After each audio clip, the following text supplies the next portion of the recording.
আসসালামু আলাইকুম। মুসলমান ভাইদের জন্য সালাম, হিন্দু দাদাদের জন্য নমস্কার, অন্য জাতিদের জন্য আন্তরিক ভালোবাসা শুভেচ্ছা রইল। আজকে নিজের বিদ্যা সুরক্ষিত রাখা। যদি তোমার কেউ বিদ্যা ক্ষতি করতে চায়, এই বিদ্যাটা আমি ছাড়তেছি। যেহেতু বিদ্যা নষ্ট করার বিদ্যা আপনাদের মাঝে দিয়েছি, এই বিদ্যাটা যদি না দেই তাহলে যে কোনো শিষ্য সাবুদেরা ইচ্ছা করলে আমি বড় হচ্ছে, ওর বিদ্যা ওই খাবে, ওর বিদ্যা ওই খাবে। এটা কিন্তু আমার দেওয়া উচিত নয়। তো নিজের সুরক্ষতা, যেই বিদ্যাটা নিজে সুরক্ষিত রাখবেন, সেই বিদ্যাটা যদি না দেয় তাহলে আর একজনের বিদ্যা আর একজন নষ্ট করে দেবে। এই জিনিসটা অনেক হয়তো জানে, অনেক সময় তার বিদ্যাও নষ্ট করতে পারবেন না। এই বিদ্যা যদি প্রতিদিন করে 7 বার করে 7টা ফুক দিয়ে যত হাজার উস্তাদের মধ্যে কিচ্ছু করতে পারবে না। ওর বিদ্যাই নষ্ট হয়ে যাবে, কিন্তু এর বিদ্যা নষ্ট হবে না। যে এই বিদ্যা নষ্ট করার জন্য ফুক দেয়, ওর বিদ্যাই থাকবে না। তো এটা মন্ত্রগুলি, প্রত্যেকটা মন্ত্র শনিবার, মঙ্গলবার, আমাবস্যা, পূর্ণিমাতে মুখস্থ করতে হয়। আর বিশ্বাস ভক্তির উপর কাজ করতে হয়। আর যা কিছু কামাই করবেন, পৃথিবীতে কেউ থাকবে না, দুনিয়া সবাই ছাড়বে। আমার গুরু চলে গেছে, আমি আজ আছি, কাল আমিও চলে যাব। আমার পরে যাই ধরবে মেন খুঁটি, যাই থাকবে তাই চলে যাবে, তারপর যাই থাকবে, এইরকমকে দুনিয়া চলবে। বিদ্যা পৃথিবীতে থাকে যাবে যদি যোগ্যতা হয়। যেমন আমার গুরু বলছিল, পুকুরে গাড়া, মানে পুকুর খুঁড়ব, পুকুরে যেন পানি থাকে। পুকুরে যদি না পানি থাকে তাহলে কালা গাড়া খুঁড়ে বা পুকুর খুঁড়ে তো লাভ নেই। পানি যদি না থাকে তাহলে কারা যে শিষ্য তৈরি করবে, বিদ্যাটা তার কাছে গচ্ছিত থাকে। তো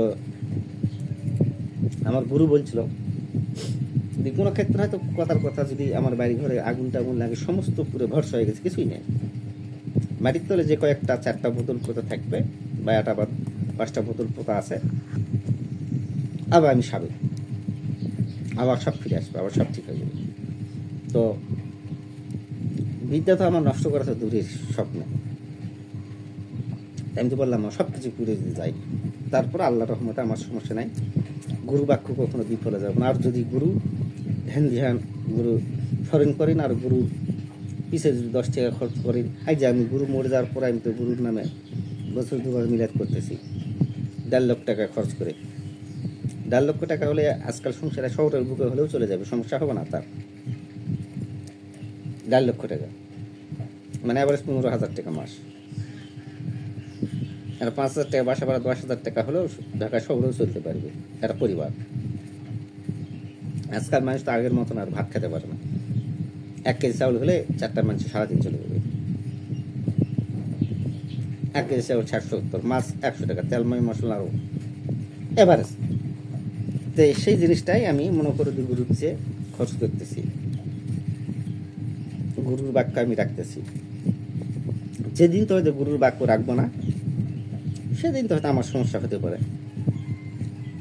আবার যদি আমি না রাখি, মিলাদ মহফিল না দিই, যদি বিলি করি, তাও হবে। গুরুর নামে বিলি করতেছি, কিন্তু গুরু বলে গেছে মিলাদ পড়ানোর জন্য। বাড়িতে মিলাদ পড়াবো, আমার জিনিস খুশি থাকবে, আমার জিনিস শক্তিশালী হবে, পাক পবিত্র হইব, তাহলে ওরা খারাপ কাজ করবে না, খারাপ কাজে যাবে না, আর আমার খারাপ কাজে মন কখনো যাবে না। এই জন্য মিলাদের কথা বলা হয়েছে। বাংলাদেশের ভক্ত মিলাদ করলো ভিডিওটা, যেমন রংপুরের এতিমখানা চালাই, আর একটা শিষ্য সেদিন করলো। আমি দোয়া করি প্রত্যেকটা ভক্ত, তারপরে রংপুরের ডাক্তার, মানে যে অত নাম করলে তো মনে খারাপ মনে করবে, দি ওর কথা করছে, ওর করতেছে না। তাই আমি দোয়া করি, যাই যেখানে আছে আমার ভক্তবিন্দু, ভারত, বাংলা, সৌদি, মালয়েশিয়া, কাতার, যাই যেখানে আছে, আল্লাহ জান তাদের মনের বাসনা পূর্ণ করে, তাদের যেন হেফাজত করে। তো মন্ত্র হলো, শূন্য উড়ে শূন্য চলে, ভেসে ওই আসছে বগি, আমার গুণ ভেসে এসো এসো এসো, বগি বাধা দিলাম তোরে, আমার গুণ, আমার ওস্তাদের গুণ হৃদয়ে রেখে, অন্যর গুণ গুণাগুণ ধরে ধরে খা, যদি না খাস ঈশ্বর মহাদেবের মাথা খাস, কার আগে মাকালি রাখবে। এইভাবে ফুটবে।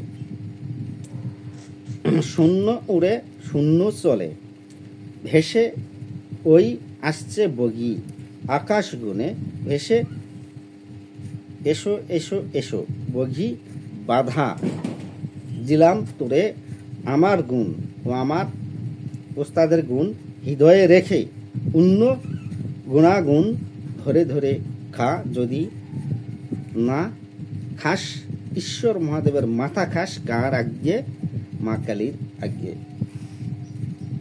দিবেন।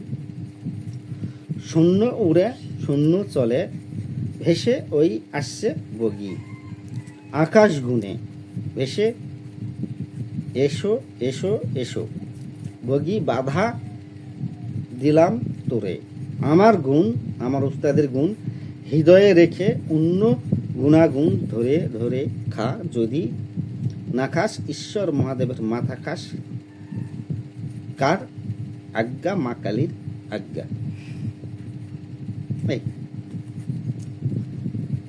তো আমার ভিডিওটি ভালো লাগলে আপনারা সাবস্ক্রাইব করবেন, কমেন্ট করবেন, লাইক করবেন, শেয়ার করবেন।